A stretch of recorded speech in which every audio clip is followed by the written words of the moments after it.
Bem, nós recebemos com muita alegria aqui nos estúdios da Capital FM a deputada federal Rosa Neide, do PT.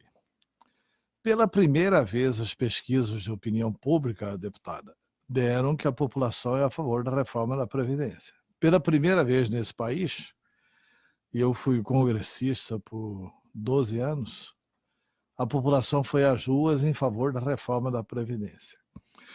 O PT com Lula tentou aprovar a reforma da Previdência. O PT com Dilma tentou aprovar a reforma da Previdência.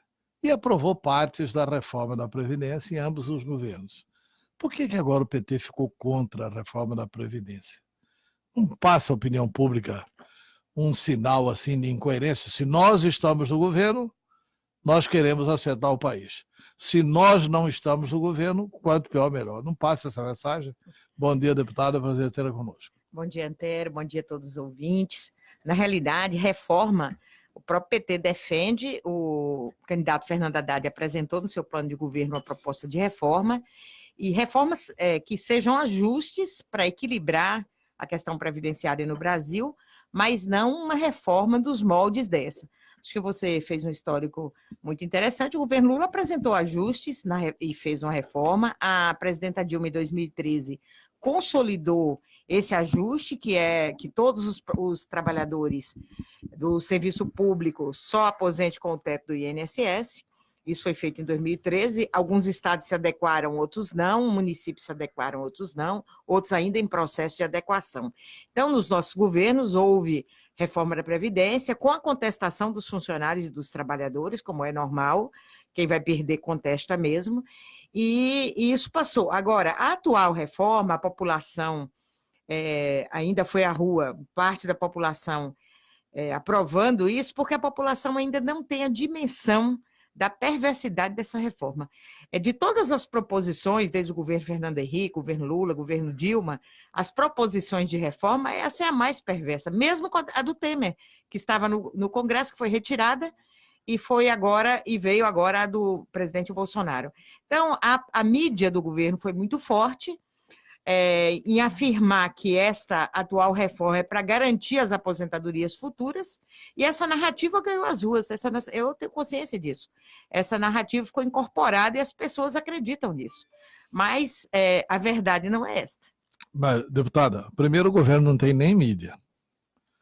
Equivocadamente, o governo de Jair Bolsonaro acha que comunica e não se comunica com a população. Ele acha que se comunica via WhatsApp. Mídia social, né? As mídia social. Então, assim, ele não usa os veículos de comunicação de massa, o que, na minha opinião, é um erro gravíssimo do governo, porque muita coisa que o governo quer falar não chega à opinião pública. Ele está falando para o lado dele. Não, mas ele usou agora o programa do Ratinho, ele usou alguns programas bem populares. As emissoras receberam valores altíssimos para ficar fazendo entrevistas constantemente em favor da Previdência. Ele usou a grande mídia que ele tem acesso, que principalmente a Rede Bandeirantes, a Rede Record, menos a Rede Globo, mas ele usou a grande mídia, que é essa mídia de massa, né, de programas de auditório, para intervir e chegar à casa das pessoas. E continuou usando a mídia alternativa, especialmente o WhatsApp, que as pessoas estão no ônibus, estão lendo, as pessoas estão no trabalho. Essa mídia, que é essa informação via WhatsApp, que ela tem, por exemplo, você aqui está numa rádio falando para milhares de pessoas no estado de Mato Grosso, você tem uma responsabilidade pública com o que você está falando. Se você falar alguma coisa que não tem fundo verdadeiro, amanhã você vai ser questionado publicamente. Diferente do WhatsApp, chega 1000 informações ao mesmo tempo, ninguém sabe nem a origem, e as pessoas vão assimilando isso. O governo continua com essa mídia, o governo continua falando com a população através desse tipo de coisa, sem se preocupar se o fundo é verdadeiro ou não. Deputado, outra coisa. Quantos milhões de trabalhadores tem o Brasil? E quantos milhões de funcionários públicos tem o Brasil? Me parece que não temos mais que 2,5 milhões de funcionário público. Não, temos sim. Nós temos 2,5 milhões de professores. Então, quantos funcionários públicos nós temos? Nós temos mais de 10 milhões de funcionários 10 públicos. milhões. E quantos milhões de brasileiros? 240 milhões. 240 milhões de brasileiros e Os mais de 100 milhões na ativa. Os funcionários públicos reconhecidamente são prejudicados por essa reforma. Com certeza. Certo? Agora, os outros 200 e tantos milhões não são. Tem casos até que são beneficiados. Não, eu não vejo assim, não. Os funcionários do INSS, esses funcionários foram altamente prejudicados. O regime geral da Previdência foi altamente prejudicado. E o que foi mais prejudicado, Antero? Deputada, que foi prejudicado? Porque eu ouvi dizer que quem recebe até um salário mínimo vai até diminuir a contribuição, etc. A contribuição, que hoje é de 8%, passa para 7,5%, mas em contrapartida aumenta 5 anos. Então, esse aumento de tempo é muito maior do que esse 0,5% na alíquota. Então, e a maioria dos trabalhadores brasileiros, a grande massa de trabalhadores, ganham até 3 salários mínimos. Então, foi aumentado o tempo de contribuição, foi diminuído o abono salarial, diminuiu a questão das pensões por morte, até quem ganha 2 salários mínimos. Hoje, na atual lei, se você for aposentar com R$2.000, o cálculo é esse. Seria integralmente R$2.000. No dia que ela for promulgada na base que está hoje, é R$1.200. Perde R$800 na aposentadoria de entrada. Por quê? Porque passou a média, que antes era as 80 maiores contribuições, daria a média para você se aposentar. Hoje são 100%. Então, como o trabalhador tem altos e baixos nos seus salários, o cálculo dos próprios técnicos do Ministério da Economia... Então, a média é sobre toda a remuneração dele ao longo da vida. E aí, antes, não, você tirava as 80 maiores contribuições e fazia a média. Então, ninguém perdia. Não tinha perda. Se hoje você vai se aposentar, o cálculo é esse, exatamente um exemplo. Você vai aposentar com R$2.000, nessa nova Previdência, você vai se aposentar com R$1.200. E isso atinge, Antero, a nossa grande preocupação é de quem ganha até 3 salários mínimos. Porque depois as pessoas têm condições de fazer alguma reserva para o final de suas vidas. Mas quem ganha até 3 salários mínimos no Brasil, falta dinheiro no final do mês. Ele não tem dinheiro para fazer reserva nenhuma. Houve avanços do texto que o governo mandou para a Câmara, para o que foi aprovado no relatório, a gente não nega. Houve avanços, a discussão interna com o presidente Rodrigo Maia avançou, por exemplo, a questão da capitalização. Aliás, essa reforma é mais da Câmara do que do governo, né? Com certeza. Eu acho que o grande ganhador dessa reforma foi o presidente da Casa. Ele fez com que houvesse avanços, e nós da esquerda reconhecemos isso. Houve abertura, houve diálogo, a questão da capitalização. O governo não ia entrar mais como contribuidor da Previdência e nem a empresa. E isso acabou. Isso era a maior perda, era essa. Essa acabou. E avançou nas questões mais delicadas que a gente tinha. O tempo da mulher, o tempo do homem, a questão dos professores, a questão da polícia, a questão do BPC, que era para as pessoas só terem acesso a partir dos 70 anos, que baixaria para R$600, ficou em um salário mínimo com 65 anos. Então, assim, muitos avanços, né? Com as discussões, olha, a esquerda não obstrui, em contrapartida, a gente avança para ter um salário mínimo para todos que são deficientes, que são idosos a partir de 65 anos. Então, essas questões, os próprios partidos mais ao centro se juntou com a esquerda e fizeram essa negociação. Então, lá na comissão interna, houve avanços, o BPC, a questão do parâmetro do salário mínimo, a questão de retirar a capitalização. A questão do trabalhador rural também. Do trabalhador rural, exatamente, que era para contribuir. Inicialmente, ele tinha que pagar um valor de R$600 ao ano e chegar a 20 anos comprovando pagamentos. Praticamente ninguém se aposentaria mais com a pessoa ter sequência de 20 anos de contribuição, continuou com 15 anos só comprovando que ele é um trabalhador do campo, morador e trabalhador do campo. Então, esses avanços aconteceram, a gente não nega, foram conquistas, né?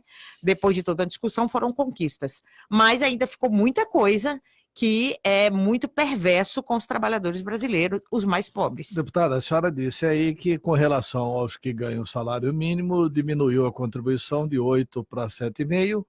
Sim, mas aumentou 5 anos para a aposentadoria na idade. Esse debate não tinha que ser um debate científico, porque eu vou fazer uma ponderação. Eu estive recentemente tratando da minha saúde num hospital em São Paulo. Aí o médico que cuidou de mim viu uma mulher passar com um filho, a mulher tinha acabado de ter o bebê. Aí ele virou para mim e disse, tá aí, a criança de 150 anos está nascendo. E nós vamos ficar discutindo essa idade, porque, indiscutivelmente, se a gente pegar os jornais de antigamente, a gente vai ler lá, Olavo Braz Martins de Guimarães Bilac, morreu velho, aos 28 anos de idade, não sei o que e tal. As pessoas morriam muito cedo e eram consideradas velhas. Hoje em dia, aumentou o número da idade.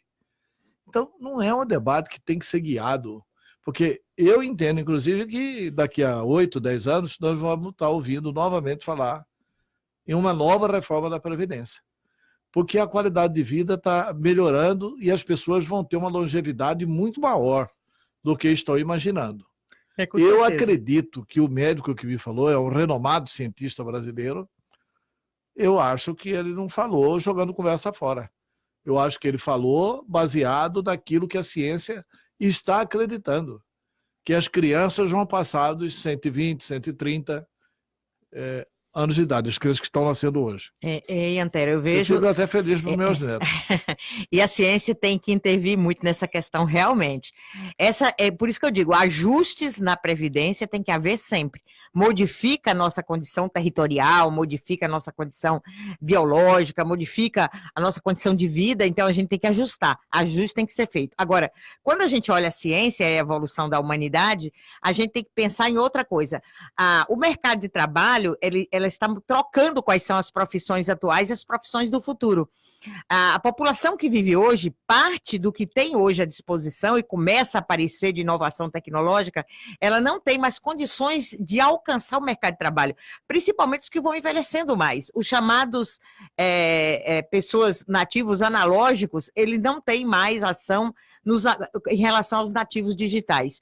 Então, nós vamos ter uma população que vai trabalhar menos, o tempo de trabalho, as horas de trabalho tem que ser menor, para que todos tenham acesso.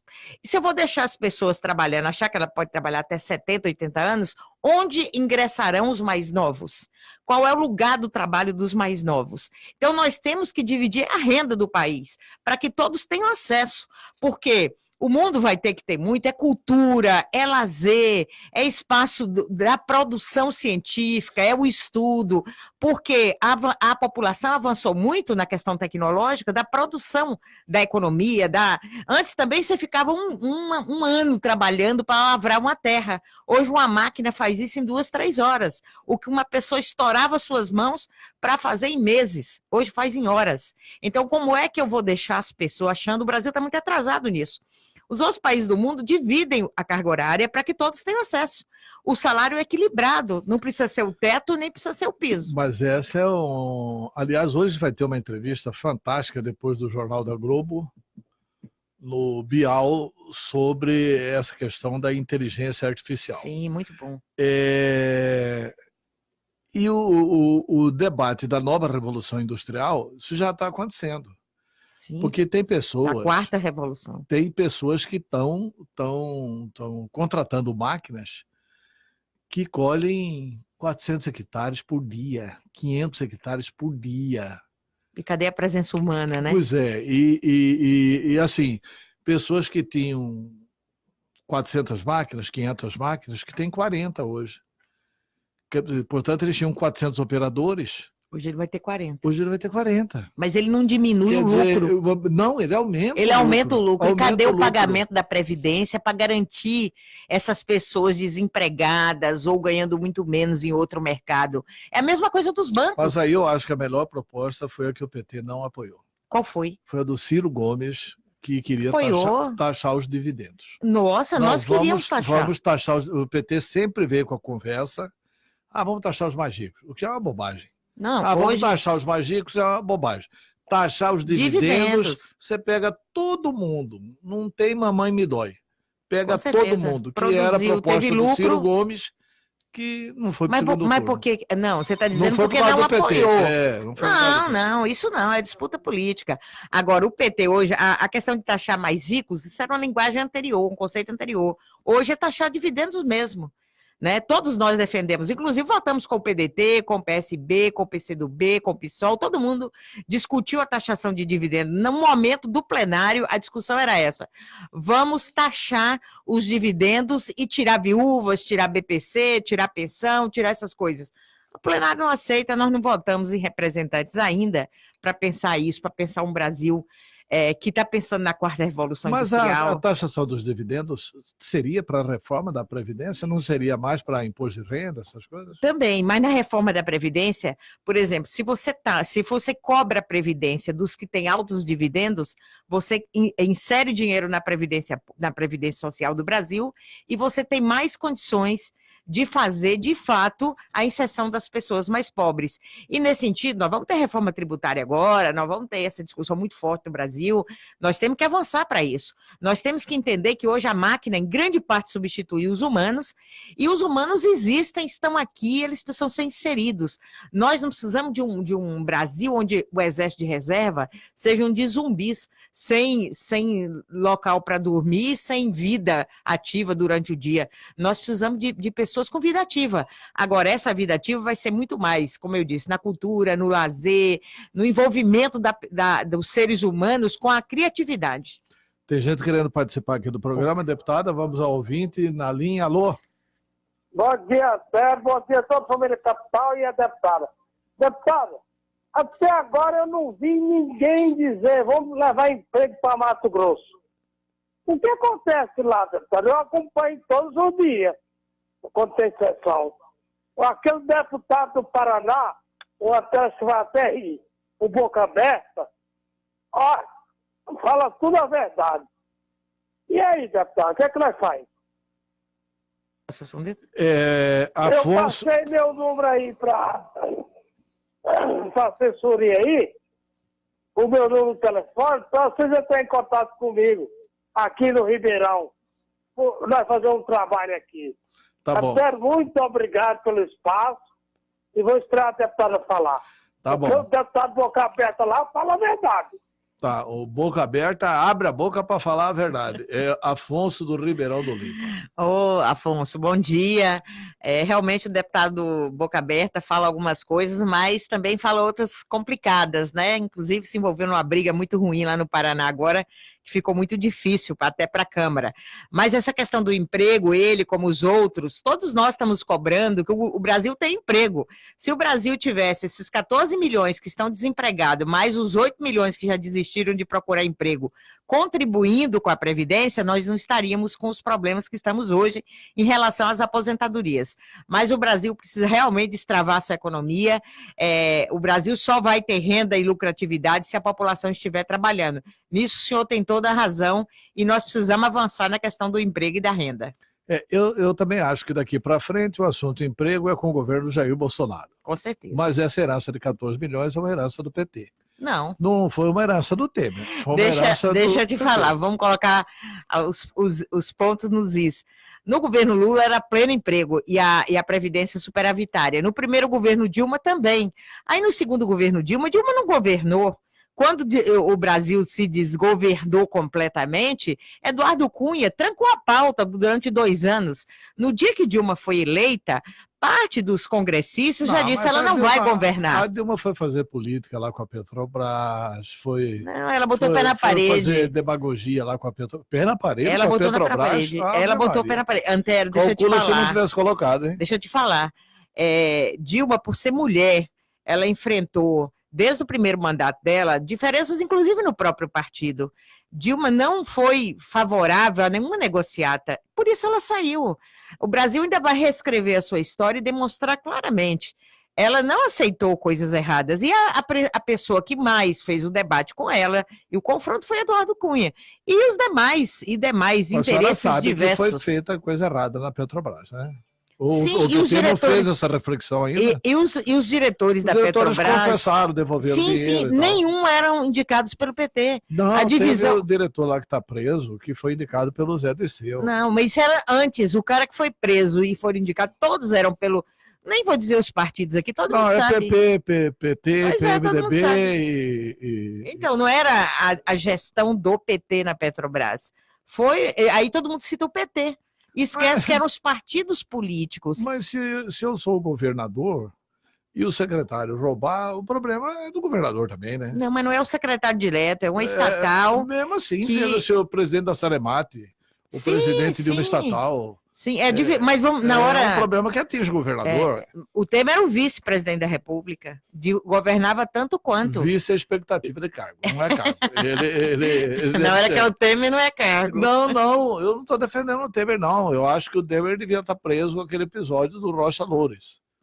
Ali não, eu não estou dizendo que o PT não errou, o PT errou, inclusive, por ter deixado... Mas eu fico assustado com a falta de autocrítica do PT. Não, faz autocrítica o tempo todo, só que se você for olhar quem estava à frente da... E a Petrobras hoje perdeu muito mais do que perdeu no governo passado. Esses cálculos está sendo claramente. Olha o preço do combustível na bomba para as pessoas ou como o Lula pegou a Petrobras e como entregou. O avanço que a Petrobras teve no Brasil e no mundo.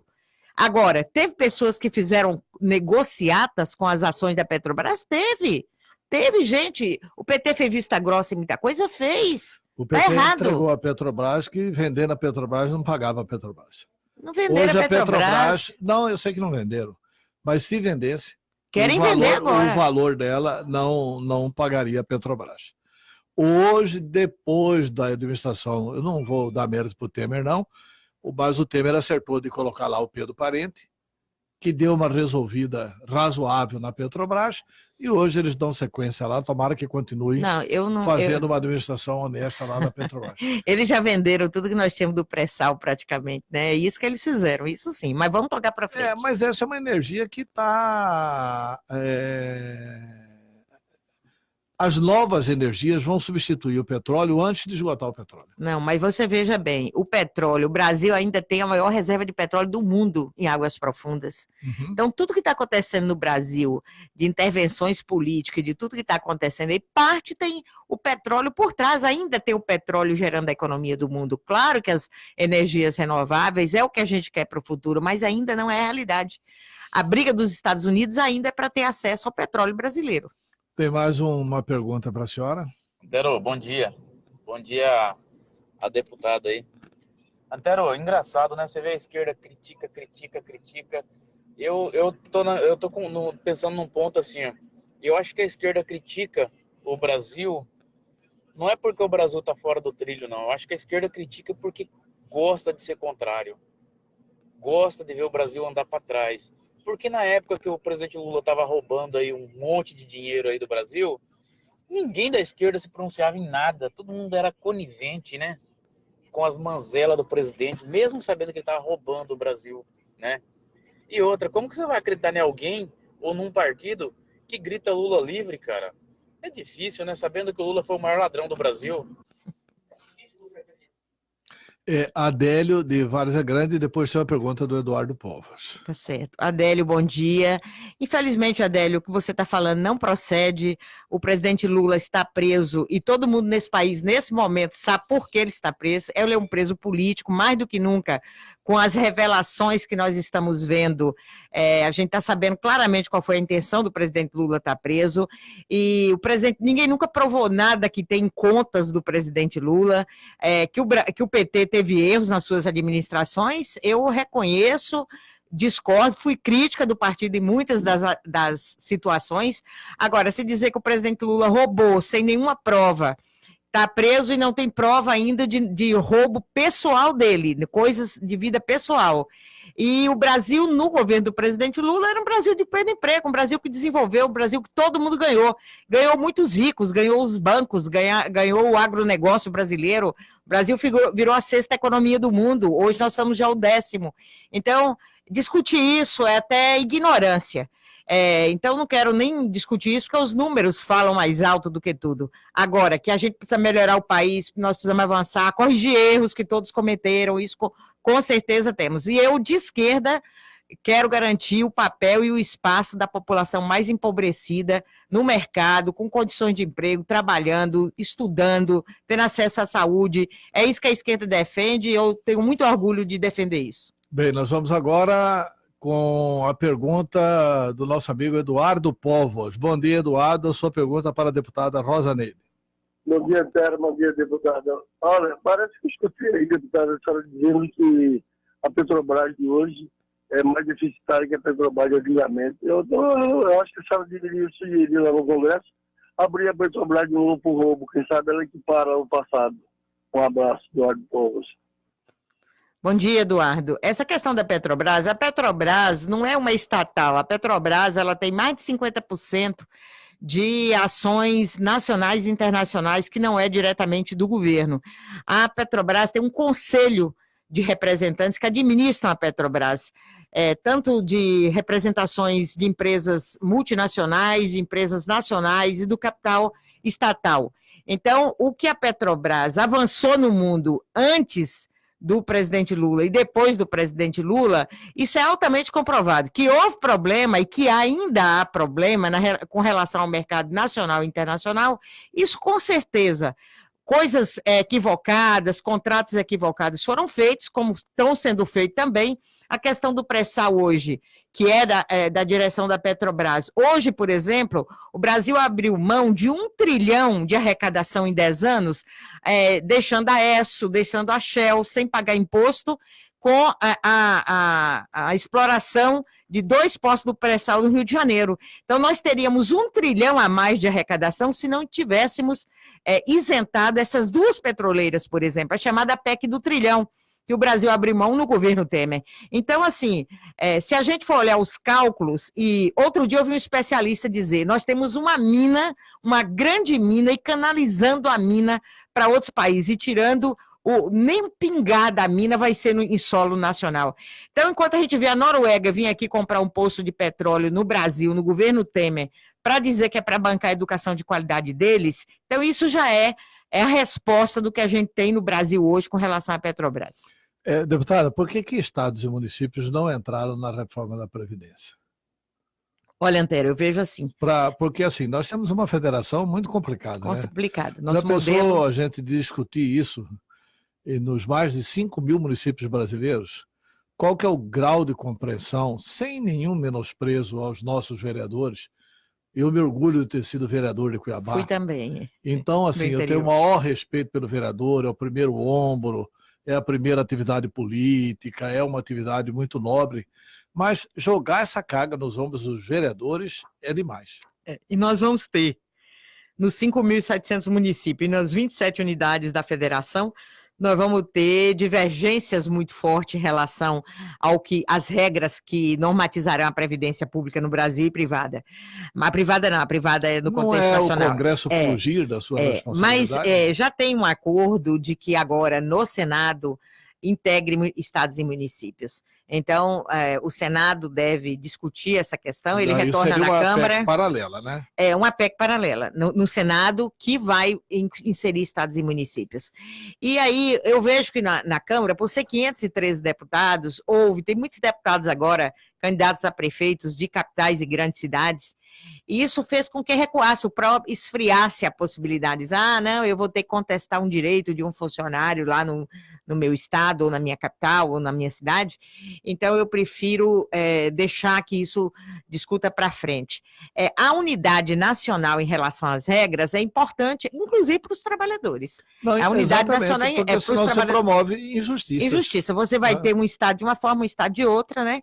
Isso promove injustiça. Agora, como as regras para funcionário público, por exemplo, ficou muito ruim, muito agressiva, eu acho que parece que o grande inimigo da população brasileira é o funcionário público. O que ficou com relação ao funcionário público? Praticamente não tem transição nenhuma. Quem aposentava hoje aos 55 anos passa para 65, 10 anos a mais e os 40 anos de contribuição. Que hoje você tem 25, 30 anos... Se o cidadão tiver 65 anos e não tiver os 40 de contribuição, vai aposentar com valor menor, não tem paridade. e não tem integralidade do seu recebimento pós-aposentadoria. Ele já perde de fato. Entra na mesma situação de média de todas as contribuições dele. Sim. E não vai chegar aos 40. Por exemplo, a gente teve um ganho para professores e para a polícia dos que estão na ativa. Quem até a data da promulgação já estiver no mercado de trabalho, professores, por exemplo, a gente conseguiu deixar as mulheres com 52 anos e os homens com 55. Hoje é 50, 55, ficou 52, 55. Mas após, quem entra, por exemplo, em 2020, se tiver promulgada já em 2020, aí vai ser 57 mulheres, 60 homens. E aí eu sempre questiono que no texto principal, o texto originário era 60 e 65. Uma mulher que trabalha com 25 crianças na educação infantil, aos 60 anos de idade, para carregar a criança, levar no banheiro, dar alimentação, brincar com elas, aos 60 anos, Antero, é impossível.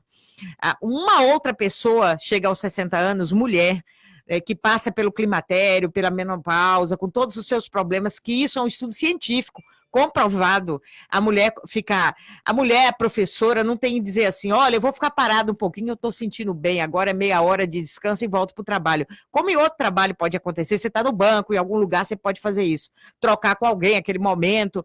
A professora não, ela corre atrás das crianças, corre literalmente durante 4 horas todos os dias. Não tem que... Então, estava muito perverso, melhorou um pouco. A questão da polícia também melhorou um pouco, mas é para quem já está na ativa. Para quem entra, vai para a regra geral, que é a nova Previdência. Mas para quem entra, pode poupar também, né?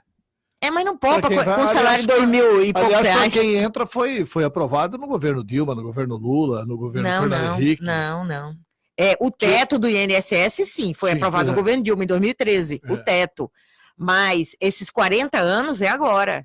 Ficar com 40 anos ou chegar a 65 e a 60, tudo agora. Então, o funcionário que entra cedo, esse que eu vejo o prejuízo, os mais pobres começam muito cedo.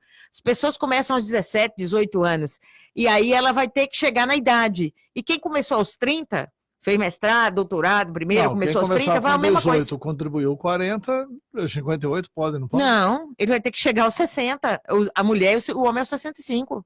Não pode, tem teto de idade. Então, você vai contribuir mais. Então, tem 2 tetos. Tem 2 tetos. Então, e sempre os mais pobres, mais prejudicados. Eu, por exemplo, como professora, eu comecei aos 17. Tem muita professora que começa aos 24, aos 25. Então, assim, vai ser muito ruim, porque você não é mais idade e tempo de contribuição. O teto é a idade. Deputada, não seria correto, já que esse texto não foi o ideal, mas foi o que se conseguiu avançar. Sim. Através do diálogo lá com o Rodrigo Maia, com o Congresso Nacional, e que é diferente, inclusive, da proposta original do governo. Não seria agora o ideal estabelecer uma isonomia com todos os funcionários municipais e estaduais e vir um texto muito semelhante a este aprovado consensualmente pelo Congresso? Esse texto pode ser estudado e discutido no Senado agora. No Senado, No Senado. Eu acho que tem que discutir um pouco os funcionários públicos, as regras gerais. Se ficar muito diferente, como eu disse, eu acho que é perverso para todo mundo, é mais perverso ainda. Um município pequeno, ele não tem força nenhuma de reestruturar nada, não tem força política interna, nem da organização social, nem dos movimentos, e nem da própria organização política do município. O que o prefeito mandar vai passar e pode passar pior. E pode passar pior. Então, eu acho que o país, o modelo federativo da gente vai ficar mais prejudicado se houver regras diferentes no país inteiro. Agora, o movimento ainda tem que ser para melhorar as condições dos trabalhadores, tanto no segundo turno, que pode ainda excluir algumas coisas, como no Senado, a gente tem que ir melhorando o texto para que a Previdência realmente seja ainda o sonho das pessoas em vida no país. Tem Luciano mandando aqui uma mensagem discordando da senhora. A deputada comentou sobre os 1 trilhão do governo Temer. Pede para ela comentar também sobre os bilhões do BNDES que o governo do PT emprestou para diversos países e perdoou essa dívida. O PT não perdoa a dívida. Nos governos do PT, inclusive, as dívidas estavam em dia. Cuba sempre pagou a dívida, não teve problema nenhum com Cuba, tanto que o governo Bolsonaro tirou o presidente do BNDES, dizendo que até agora ele não tinha aberto o que ele chama de caixa preta, que é até bastante preconceituoso, né? Tem caixas brancas também, cheio de coisa ruim, mas ele chama de caixa preta, e aí ele tirou o presidente do BNDES, porque o presidente do BNDES ainda não trouxe esses dados que ele gostaria de trazer a público. E como está tudo no site, está tudo no portal da transparência do BNDES, claro que fez empréstimo para Cuba, construiu um porto em Cuba. Inclusive, tem pessoas de Mato Grosso que estavam no governo que ajudou fazer o lobby específico. Quem é Belairo Maggi? Também, para que tivesse o porto. E o porto é um porto com perspectiva de exportação. E Cuba pagou. E vem pagando. Tem algum resíduo ainda, está em dia. Nós tivemos um problema Mas agora. Não foi nem para agradar Cuba, né? Foi para agradar a Odebrecht, né? Não é, é porque assim, é para abrir um novo caminho, como os Estados Unidos estavam em plena negociação com Cuba, o governo Barack Obama abriu as possibilidades de negociação, de tirar de Cuba, tirar aquela relação ruim que tem de Cuba há mais de 40 anos, de que Cuba tem todas as sanções do governo americano. Então o governo Barack Obama abriu possibilidade de comércio, e Mato Grosso ganha, se abre novos caminhos.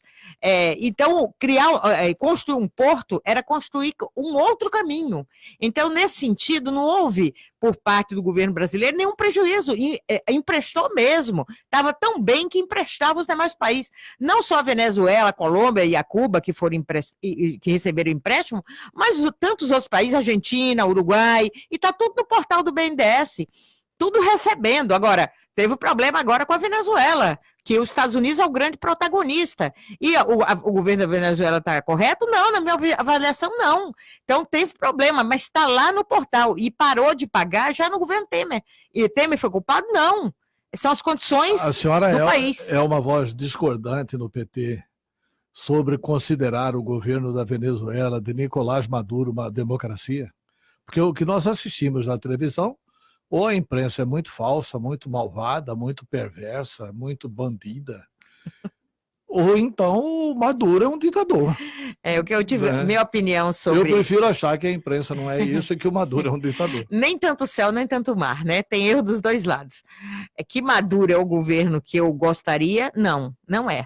Porque eu acho que a Venezuela ficou, por muito tempo, explorando petróleo fortemente, eles têm muito petróleo, e vendendo petróleo e vivendo, quando os ricos da Venezuela mandavam na Venezuela, os pobres também não tinham acesso. E depois, mesmo no governo de Nicolás Maduro, o que acontece? Vamos viver só do petróleo. O governo não administrou bem, não abriu espaço para agricultura, não criou possibilidades de outras rendas. Então, na medida que os Estados Unidos boicotou o petróleo da Venezuela, e aí, enquanto não começou agora com a União, com os países que agora a Venezuela vende, os Estados Unidos fez o boicote, e aí o que aconteceu? A Venezuela ficou empobrecida demais, a população não teve mais nada.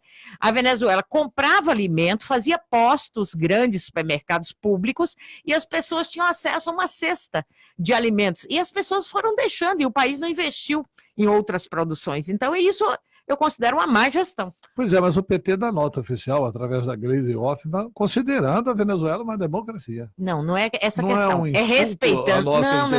Não, não acho não. E o que o PT diz é o seguinte: Maduro foi reeleito. A população votou. Reeleito de que forma, deputado? Foi reeleito. Reeleito com fuzil, aqui, ou vota Maduro, toma-lhe bala. Não é assim não. Aqui no Brasil, por exemplo, o atual governo foi eleito com fake news. Então, assim, são esses modelos, mas nós do PT não desrespeitamos o governo eleito daqui. Nós estamos aceitando a democracia e o governo, os votos que ele teve. Mais uma pergunta aqui por telefone, alô? Alô, bom dia. Oi, bom dia. Bom dia, quem está falando? Eunice, professora Eunicinha de Vaza Grande. Eunice, pode fazer a pergunta à deputada Rosa Neide, que está lhe ouvindo. Indo para o serviço, estou vindo no carro, não sei se ela já falou a respeito, mas se não, eu gostaria que ela esclarecesse para a população em que os políticos perderam com essa reforma. Porque a mídia, que colocou o povo na rua pedindo a reforma, falava que os políticos perderiam privilégios e igualariam ao trabalhador comum. Que ela esclarecesse em que essa reforma realmente mexeu com os políticos. Parece que os políticos perderam aquela aposentadoria especial, não é isso, deputado? Aham. Pois não, Eunice. Eunice, pela primeira vez assumo como deputada. A minha aposentadoria e a minha história, a minha profissão é professora. E é como professora que eu vivo, não é, com nenhum acúmulo de aposentadoria de deputada que eu não terei, não optaria e não optei. Agora, nesse novo texto, os deputados e deputadas, ainda não passou no Senado, mas a intenção do texto até agora é que os políticos se aposentem no teto do INSS, que hoje é de R$ 5.800. Esse é o teto do INSS, são esses os valores que os chamados políticos do Brasil, né, do nível nacional, se aposentam. Depois vai ter a questão de Isso prefeitos. Isso vale para magistrado, para conselheiros, para ministros dos tribunais superiores? Não, eles estão todos ressalvados no texto. Quem está são os políticos, são os deputados. Agora, os demais que podem, no texto... Promotores também estão privilegiados? Chegar aí, porque o que acontece? No salário base, incide a reforma da Previdência. Mas todos os outros, nós temos aí a questão de magistrados, que o salário chega a 200, 170 mil, mas são outros ganhos que não é salário base, e só incide sobre o salário base. Esses outros ganhos permanecem. Agora, as pessoas terão uma transição, o Poder Judiciário vai ter uma transição, e aí os que entram novos, provavelmente ficarão, pelo que está andando o texto, no teto do INSS também. Pois é, eu acho até que deveria preservar o direito adquirido, mas regulamentar o teto do INSS daqui para frente para todo mundo. E quem quiser fazer uma aposentadoria melhor... Paga privado. Paga privado.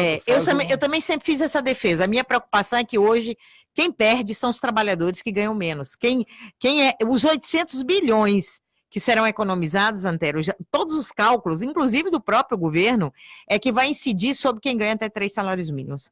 Então, quem ganha, como número... A gente fala magistrado, mas é um número restrito. A gente fala os deputados, é um número restrito. Então, esse valor, que é um valor alto no nível pessoal, mas não é um valor alto na coletividade. Mas foi uma sinalização importante para a sinalização importante, né? com certeza. Vai fazer com relação aos trabalhadores, não vai fazer em relações parlamentares. Com certeza. Então... E nenhum parlamentar se levantou contra isso, não. Não se levantou contra nada. Até porque deputado não pode ser profissão.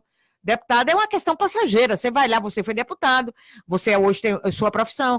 Então, eu já aos 55 anos de idade é que eu fui lá ser deputada. Então, deputado é uma representação momentânea. Não é para a pessoa viver a vida inteira e aí querer se aposentar no mesmo salário que ganha como deputado. Agora, o maior salário do país hoje, o teto salarial, são R$39 mil. Isso é o teto. Mas quando fala que as pessoas ganham, até os deputados ganham bem menos do teto hoje, que está 33 mil, que é o salário bruto, né? Que é o salário bruto. Mas as outras pessoas, a esses cargos aí que são privilegiados, ganham muito mais naquilo que é chamado penduricalho. Se o salário é 40, tem gente que chega a 200. Pois é, é isso que o Brasil tinha que normatizar. O Dani de Oliveira fez aqui uma lei que acabou com esses penduricalhos todos. Aí depois Braulio Maggi veio e recuperou os penduricalhos.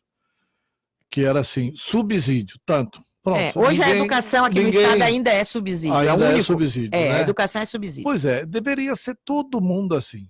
Todo mundo assim. Porque eu me lembro que eu fui chefe da Casa Civil do Dante e enfrentamos uma greve dos militares, o coronel falava assim, eu ganho R$2 mil. Mentira, ganhava 12. Aí nós botamos 12 no subsídio e tiramos o resto. O Braulio Maggi voltou com todos os penduricalhos. Se você olhar, os executivos às vezes até deu uma melhorada nisso, mas o Poder Judiciário é o que é mais privilegiado nessa questão. Pois é, e tem que aprovar uma lei regrando isso para o Poder Judiciário. Mas, por exemplo... estabelecendo o subsídio. Lobby de quem ganha salário mínimo, não tem, né? Ainda que seja daqui para frente. Quem ganha salário mínimo no Brasil não tem força nem para entender o tamanho do prejuízo que ele está tendo nessa reforma. Agora o Poder Judiciário parte para cima e continua os penduricalhos. Então, assim, quem tem... É a coisa de a corda arrebenta do lado mais fraco, que os nossos avós diziam, continua. Medo dos deputados, porque um pouco deles tem processos lá para serem julgados e tal, eles ficam com medo do Poder Judiciário. O Brasil tem que aproximar o teto do piso. O problema não é só o Poder Judiciário, é a política, o modelo brasileiro de que quem tem muito... Por exemplo, a viúva no Brasil, que ela vai receber um salário do esposo que faleceu, por exemplo, ela vai receber hoje, ela vai receber 60%. Enquanto se aquele casal, o juiz Bretas, lá no Rio de Janeiro, ficou provado a vida inteira que os dois moram na mesma casa, os dois recebiam subsídio para moradia. Eram casados, os dois juízes na mesma casa, e cada um recebia subsídio para moradia. Então, isso é justo. Agora, uma viúva receber o salário mínimo que o marido deixou para ela continuar tocando a vida é injusto. Deputada, vamos encerrar a entrevista com 2 perguntas locais. Primeira pergunta local. O Partido dos Trabalhadores vai ter candidato em Cuiabá? E se vai, quem é o candidato ou a candidata do PT? E mais, a senhora pode ser a candidata? Não, eu fui eleita para cumprir o mandato de deputada federal, vou ser deputada federal, lutar e defender os trabalhadores, que é para isso que eu fui eleita.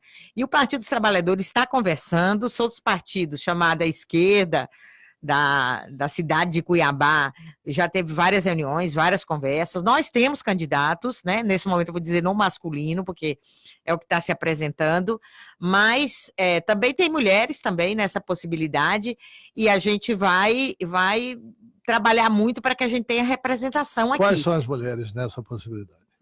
Nós temos a professora Edna, que concorreu, tem a professora Verinha, que já foi deputada, são todas do quadro aqui de Cuiabá e que hoje são nomes que têm possibilidades. A ex-reitora, que é do PCdoB, não é do PT. Nosso apoio e com certeza, se colocar o nome, é um nome que o PT tem toda tranquilidade em sentar e discutir nessa construção. Mas a esquerda vai ter um candidato em Cuiabá? Vai ter um candidato em Cuiabá. Segundo ponto, a senhora foi secretária de Educação. Sim. Eu, em determinado momento da minha vida, fui deputado federal do PT. E eu tive o privilégio de ser deputado federal junto com o Lula. E eu me lembro do Lula ensinando a bancada, dizendo o seguinte: olha, greve da educação você tem que fazer de uma forma diferente. Você tem que fazer a greve seguinte: sexta-feira nós vamos entrar em greve se os pais e as mães não vierem aqui assistir a aula na sexta-feira. Aí reúne todos os pais e mães, mostra a situação das escolas, mostra a situação da educação, mostra as dificuldades para se ensinar, etc. e tal, para ganhar o apoio da sociedade. A greve aqui está contra a sociedade. Eu não vejo filho de Mauro Mendes prejudicado, não vejo filho de secretário prejudicado, não vejo filho de deputado prejudicado. Os que estão prejudicados são filhos trabalhadores. O que a gente recebe aqui de mães que tiveram que retornar os alunos para a escola particular não é brincadeira. Essa é uma greve que não fortalece. As que podem, não. As que fazem um sacrifício que não podem. Sim, mas os que não podem mesmo não têm acesso a nada. Os que não podem mesmo, pois é. Tem essa aí para engrossar o coro dos inadimplentes, etc. e tal.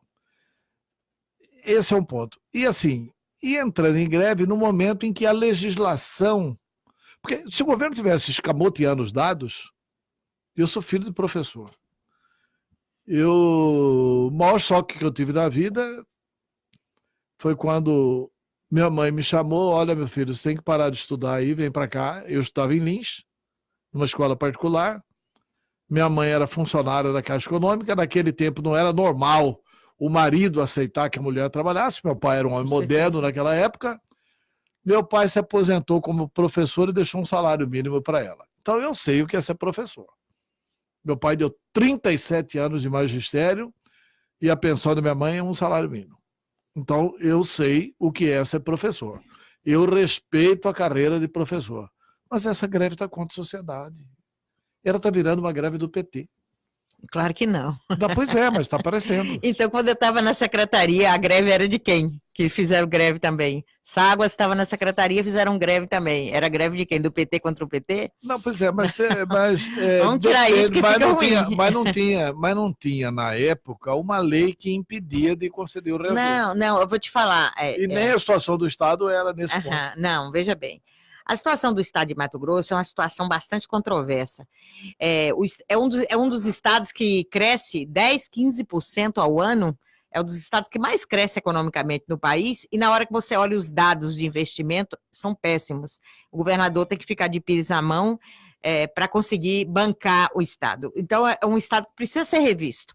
Quem paga o preço aqui são os trabalhadores, porque nós temos 3.300.000 habitantes, uma população muito pequena, num contingente de 1 milhão de quilômetros quadrados e a população pagando por um preço que não precisava.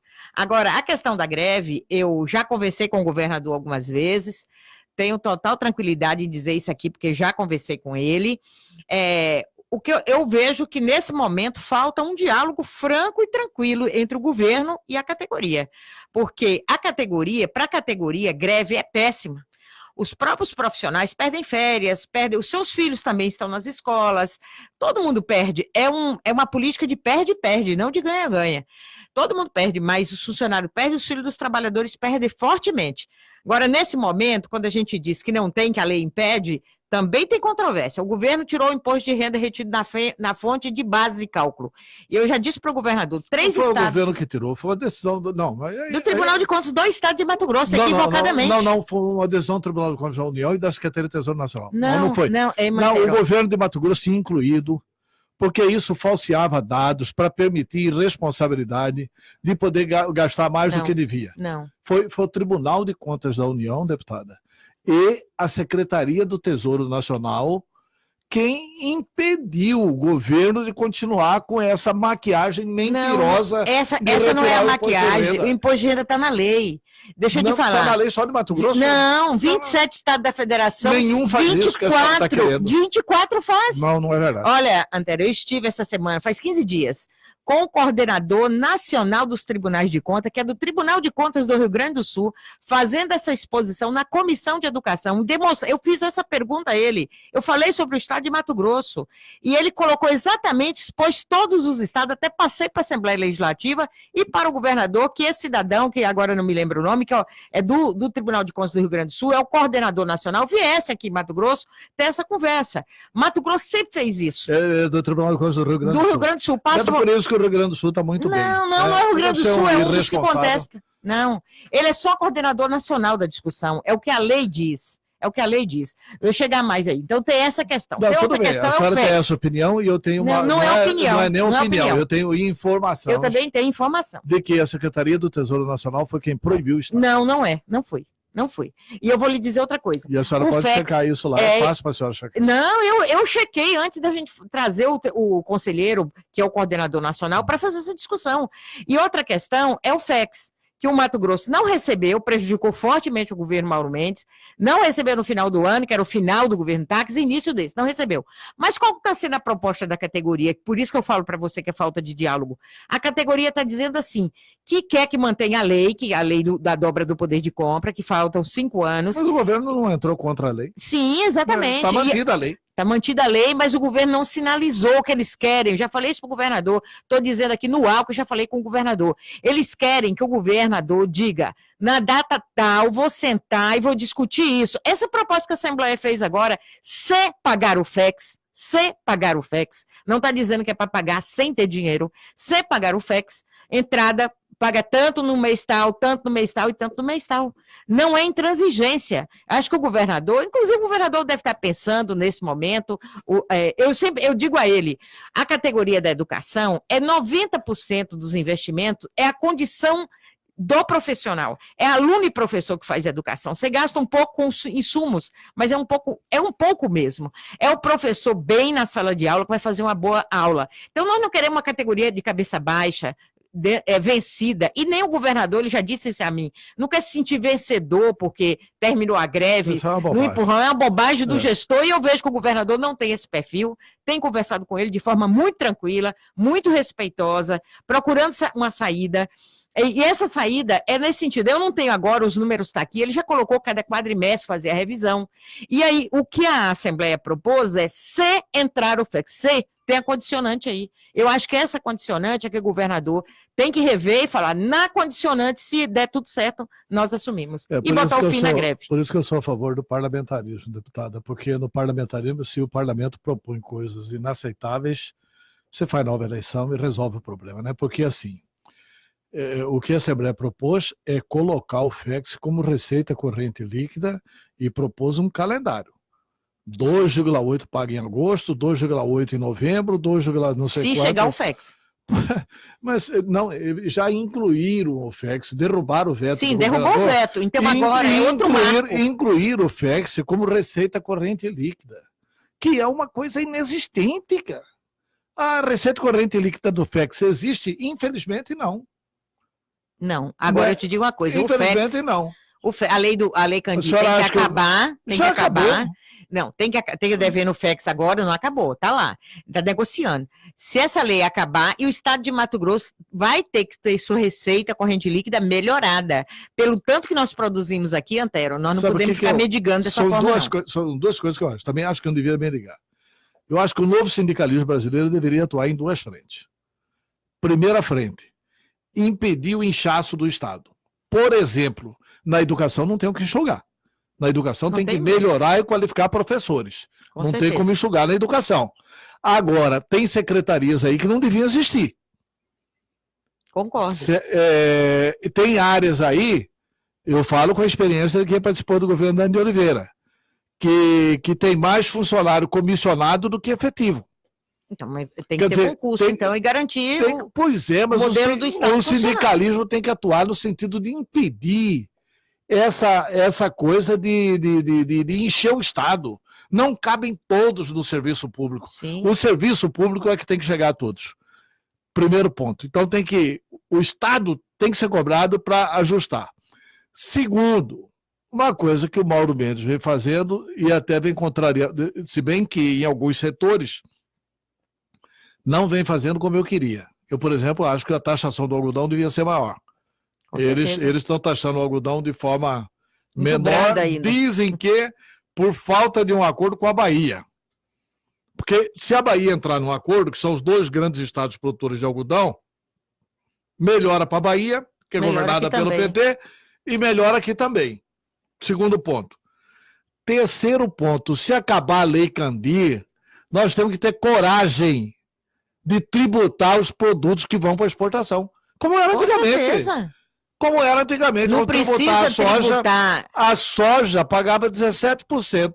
Não precisa tributar num índice que impeça nosso produto de concorrer bem no mercado internacional. Exato, Mas nós melhora a precisamos receita, tributar. né? Bem melhorar a Mas que receita. melhora a receita. Não pode olhar assim, Mato Grosso cresceu 15%, o governador tem que ficar com o pires na mão para pagar o salário.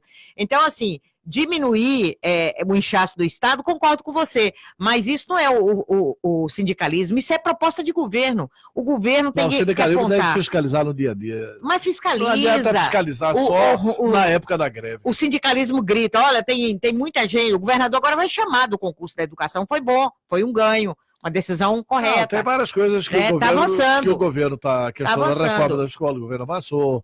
O chamamento, o governo avançou. Sim. O pagamento para os interinos de coisas que não eram reconhecidas aí. Não, ele até falou isso para mim, mas é equívoco. Sempre era reconhecido. Ele conversou isso comigo, que não pagava o texto de férias. Pagava. Só que não pagava no mesmo dia que pagava 20 de dezembro, pagava 20 de janeiro, mas pagava. Desde quando estava na secretaria já pagava. Então o governo, nesse sentido, vem ajustando, mas tem que ter essa tranquilidade, que agora, como a Assembleia vetou, e agora a receita corrente, o FEX vai entrar com receita corrente não vai líquida. entrar porque o governo não é obrigado a cumprir lei inconstitucional. O Não, mas governo, a questão mesmo é a a seguinte, Assembleia tendo aprovado, isso é ristonado. se tem recurso... Mas não tem, o FEX se não existe. Se entrar, lá também Não no está proposta isso na tá. lei, não. Não é na lei, é na proposta. Se entrar, não vai pagar sem ter. Eu acho que tem que sentar e esgotar a conversa. Não pode deixar de conversar. E aí dizer, olha, vou pagar dia tal, é isso que eu posso, se entrar o dinheiro, mostrar os recursos, aí avança. E negócio do imposto de renda, eu vou Pode trazer checar direitinho. lá na Secretaria do Tesouro Não, Nacional, a senhora vai o verificar imposto isso. de renda, Antero, é base de cálculo, sim. Aqui em Mato Grosso, não, isso que sempre quis tirar. Não, aqui em Mato Grosso tirou para agradar o governador Pedro Taques, que tinha muita força no judiciário, no Ministério Público. Sim, por isso Aí que o tirou. Tribunal de Contas quis tirar para o Pedro Taques parecer que era menos irresponsável. Aí ele ficou parecendo menos irresponsável. E aí o governo federal mandou recalcular. Quase que as contas foram rejeitadas lá pelo Tribunal de Contas da União, por causa disso. O Tribunal de Contas da União e a Secretaria do Tesouro Nacional, e aqui foi feito um acochambramento para agradar Gostei o da governo Pedro Taques. Né? Não, aqui eu vi quem fez isso. Agora eu te falo uma coisa aqui, ó. O CIOP, que é o sistema que recebe as informações de todos os estados de forma declaratória, no país inteiro coloca o imposto de renda. 3 estados da federação não estão colocando, te garanto isso. Tá bom. E aqui é só para o governo não entrar no prejuízo de atingir a referência da lei de responsabilidade fiscal. Então, assim, quando ele coloca o imposto de renda, ele não ultrapassa o limite. Ele fica próximo, mas não ultrapassa. Tá, é nesse sentido. A senhora pode perfeitamente tomar 2 providências. Primeira, pedir para a sua assessoria andar aqui alguns metros, chegar ao Tribunal de Contas e pedirem para eles por que é que eles revisaram a decisão deles. Foi por ordem lá de cima. Não foi porque eles quiseram revisar aqui, não. Não foi porque eles fizeram isso para atender Pedro Táxi, para atender Mauro Mendes, coisa nenhuma. Não, o Pedro Táxi já tinha retirado. No 2º ano do governo Pedro Táxi, retirou o imposto. Ele retirou, pois é, e depois mandaram recalcular. Entendeu? Depois mandaram colocar. Eles receberam ordens. Não foi... Então, eles retiraram e mandaram colocar? Não, eles retiraram por iniciativa deles para agradar o Pedro Táxi. E aí a Secretaria de Tesouro Nacional, o Tribunal de Contas da União, mandaram recalcular. Como é no Brasil inteiro. Como é no Brasil inteiro. Mas a senhora pode checar isso com muita tranquilidade. Mas, deputada, muito obrigado pela entrevista. Nós até já falamos mais do que estava programado. Muito obrigado. Eu que agradeço. Da capital e volte sempre. Com certeza, nós vamos retomar a reforma da Previdência no 2º turno, dia 6 de agosto. A conversa, eu acho que assim, para melhorar um pouco esse texto, a intenção é que o Brasil ajuste realmente sua Previdência, mas que os trabalhadores que ganham menos não sejam os mais prejudicados.